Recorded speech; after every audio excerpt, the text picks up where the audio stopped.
ఎవ్వరికి డ్యాన్స్ రాదండి, ఏదో జస్ట్ అలా ట్రై చేసాము.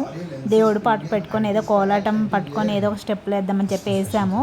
నెక్స్ట్ డే మార్నింగే అసలు అప్పటికే 12 అవుతుంది.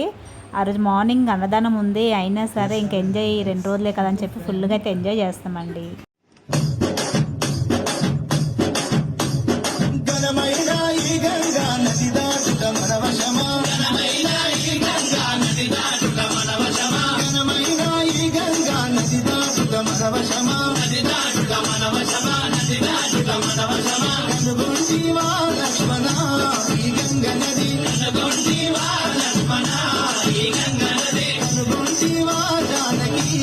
ఈ గంగ నది